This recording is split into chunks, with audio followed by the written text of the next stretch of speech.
આજના વિડીયોની અંદર વાત કરવાની છે કે આજે 29 તારીખ થઈ ગઈ અને આજથી જ હવે રાજ્યની અંદર પવનની જે સ્પીડ છે તેમાં વધારો થઈ ગયો છે, જેમાં સવારથી પવનની જે સ્પીડ છે જે સ્પીડ હતી તે 25 થી 30 કિલોમીટર પ્રતિ કલાકની ઝડપ હતી અને જે ઝટકાના પવન છે તે લગભગ અંદાજિત 35 થી લઈને 40 કિલોમીટર પ્રતિ કલાકની ઝડપ કે ઝટકાના પવન અત્યારે હાલ જણાઈ રહ્યા છે। અને એક સિસ્ટમ હું અહીંયા તમને બતાવવાનો પ્રયત્ન કરું, જે રીતે કે ઉપર તમે જોઈ શકો ઝાડની ડાળીઓ જે હલી રહી છે એ મુજબ પવનની જે સ્પીડ છે તેનો અંદાજો તમે લગાવી શકો છો। મિત્રો, પવનની જે સ્પીડ છે તે અત્યારે હાલ વધારે પડતી જોવા મળી રહી છે અને વાદળછાયું વાતાવરણ પણ થઈ ગયું છે। જોઈ શકો છો જેવી રીતે કે હું તમને અહીંયા દેખાડવાનો પ્રયત્ન કરી રહ્યો છું કે વાદળછાયું વાતાવરણ પણ અહીંયા આગળ જોવા મળી રહ્યું છે અત્યારે હાલ। એટલે આજે 29 તારીખ થઈ ગઈ છે અને જે માવઠાના વરસાદની વાત કરીએ તે માવઠાના વરસાદની વાત મુજબ હવે વાદળછાયું વાતાવરણ થઈ ગયું છે અને હવે કયા કયા જિલ્લામાં આ માવઠાનો વરસાદ પડશે તેની વાત કરી લઈએ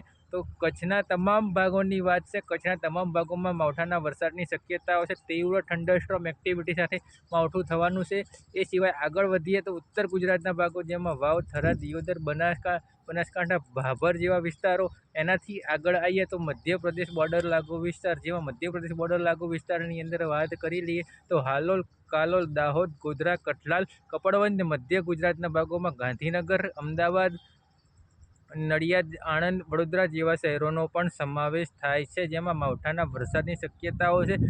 મધ્ય ગુજરાતની જે વાત કરીએ એમાં મધ્ય ગુજરાતમાં માવઠાના વરસાદની શક્યતાઓ ઓછી છે। જે માવઠાના વરસાદની શક્યતાઓ વધારતી જે પશ્ચિમ સૌરાષ્ટ્ર અને કચ્છના જે ભાગો છે ત્યાં આગળ માવઠાના વરસાદની જે શક્યતાઓ છે તે વધારે જોવા મળી રહી છે। મિત્રો, એટલે આવી રીતે અત્યારે હાલ આખી સિસ્ટમ છે અને 30 તારીખની વાત કરી લઈએ તો 30 તારીખે કચ્છમાંથી પવનની જે સ્પીડ છે તેમાં થોડો ઘણો વધારો જોવા મળશે। બાકી કચ્છમાંથી વરસાદની શક્યતાઓ ઓછી થઈ જશે। આજે 29 તારીખ કચ્છમાં વરસાદ રહેવાનો છે અને પછી આ જે સિસ્ટમ છે આગળ વધશે અને દાહોદ, ગોધરા, હાલોલ, કાલોલ, પંચમહાલ, મહીસાગર જિલ્લો છે, અરવલ્લી જિલ્લો છે, ઉત્તર ગુજરાતના ભાગો છે, મહેસાણાના ભાગો છે જેવા વિસ્તારોની અંદર પણ આ જે વરસાદ છે 1 થી 1.5 ઇંચ સુધીનો વરસાદ પડે તેવી હાલ પૂરતી શક્યતાઓ દેખાઈ રહી છે। મિત્રો, એટલે આ જે માવઠાનો વરસાદ છે, માવઠાના વરસાદથી ઘણું બધું નુકસાન પણ થાય તેવી શક્યતાઓ છે, કારણ કે પવન સાથે વરસાદ રહેવાનો છે। મિત્રો, અત્યારે હાલ આ માહિતી આપવા માટે થઈને આપણે